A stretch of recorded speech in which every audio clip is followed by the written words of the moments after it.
Hello, ladies and gentlemen. Hope you're having a great, wonderful day today. And there is going to be 4 videos being dropped today, so I hope you're having fun. Going to have fun with that.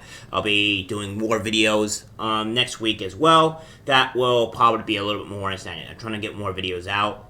I also have a different process of doing videos, so things should go a little bit more smoothly when they come out. So without further ado, here we're going to have this. So. We have this here that's saying Letitia James says she's prepared to seize Trump's buildings if he can't pay his $354 million civil fraud fine. Now, this is what's the insanity part here and why we have a huge problem. So I'm not going to read it entirely much of this article because it's kind of irrelevant. It's kind of like a bigger thing we have to be concerned about, right? So, we're going to read a tiny bit, but not a lot, because I just want you guys to get the gist, and I'm going to try to explain some things. 4 days after a judge ordered former President Donald Trump to pay $343 million in his civil fraud case, New York Attorney General Letitia James told ABC News that she is prepared to seize the former president's assets if he's unable to find the cash to cover the fine. If he does not have funds to pay off the judgment, then we will seek judgment enforcement mechanisms in court, and we will ask the judge to seize his assets. James said in an interview with ABC News' Aaron Katersky, Trump was fined $354 million plus approximately $100 million in pre-judgment interest on Friday after Judge Arthur Engoron determined that he inflated his net worth in order to get more favorable loan terms. Now, as we have seen, the guy from Shark Tank pretty much mentioned this, that every single realtor does this. That they go out and they go seek a loan and they go get something. And that means even you as that's not a realtor that just goes out and you want to go get a loan and you do a bit of a negotiation, you do some haggling and stuff like that. You go to this kind of surprise. Normally what I see is that people start high and then they just go down lower and lower. They negotiate to get a price, obviously. That means doing that is now illegal in the Biden administration eyes, and that is something bad. Now, some of you are saying, well, this Letitia James has nothing to do with the Biden administration. Well, the Biden administration is also part of some of the Trump case, and she is also a Democrat. So at the very least, it would be in the Democrats' eyes that they think that this is a illegal thing.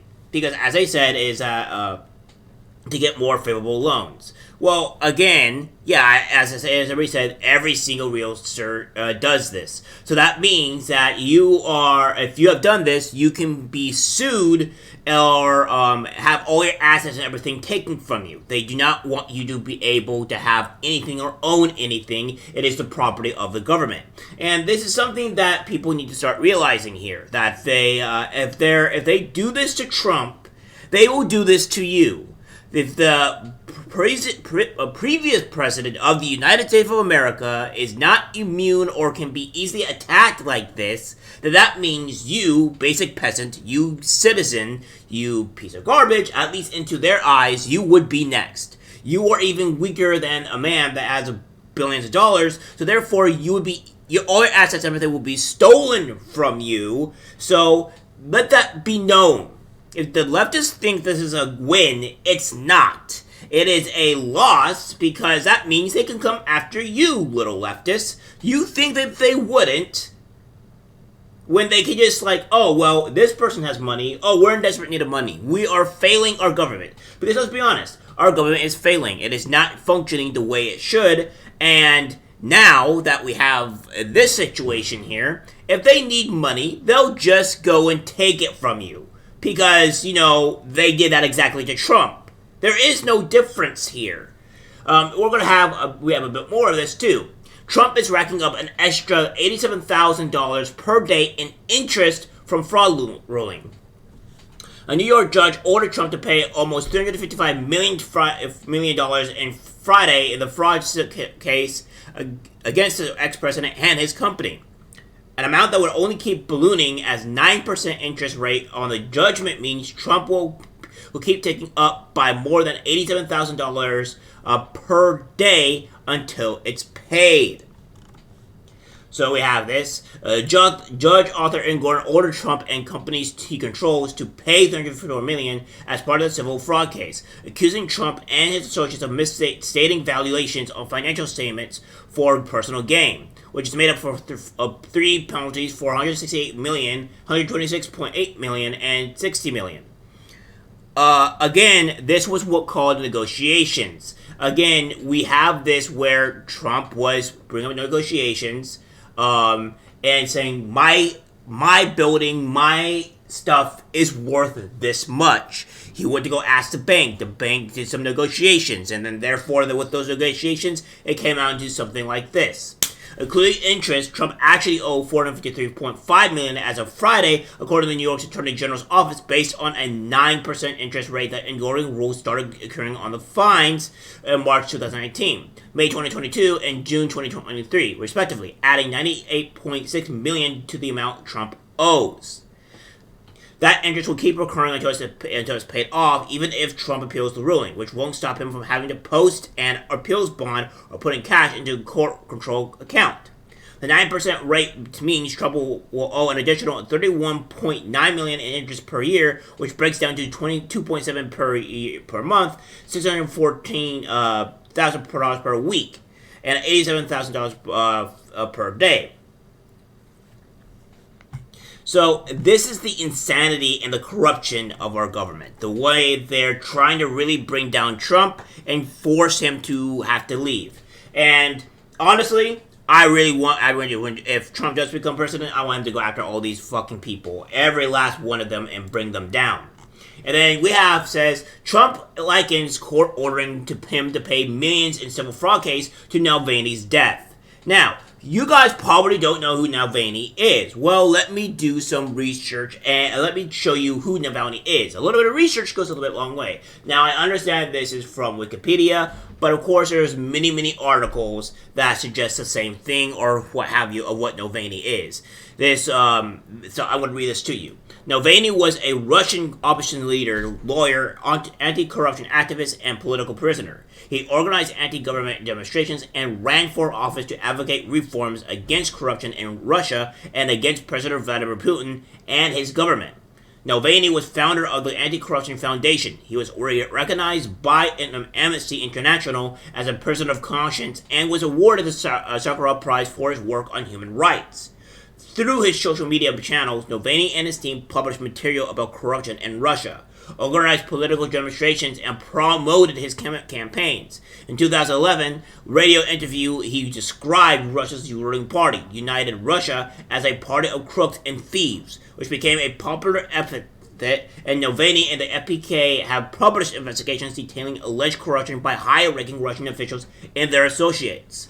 Navalny twice received a suspended sentence for embezzlement in 2013 and 2014. Both criminal cases were widely considered politically motivated and intended to bar him from running in the future elections. He ran in the 2013 Moscow mayoral election and came in second with 20% of the vote, but was barred from running in the 2028 presidential election. Is this sounding familiar to anyone? In August 2020, Navalny was hospitalized in serious condition after being poisoned with Novichok nerve agent. He was medically evacuated to Berlin and discharged a month later. Navalny accused of Putin being responsible for poisoning an investigation and implicated agents from the Federal Security Service. Now, this is all sounding very familiar on what they're doing to Trump. It's very similar. They're going after their political opponent, and this is really no surprise. It goes on to say here that it's a form of Navalny, Trump said at a Fox News town hall in South Carolina. When asked he was planning on paying the judgment in his civil fraud case, it is a form of communism and fascism.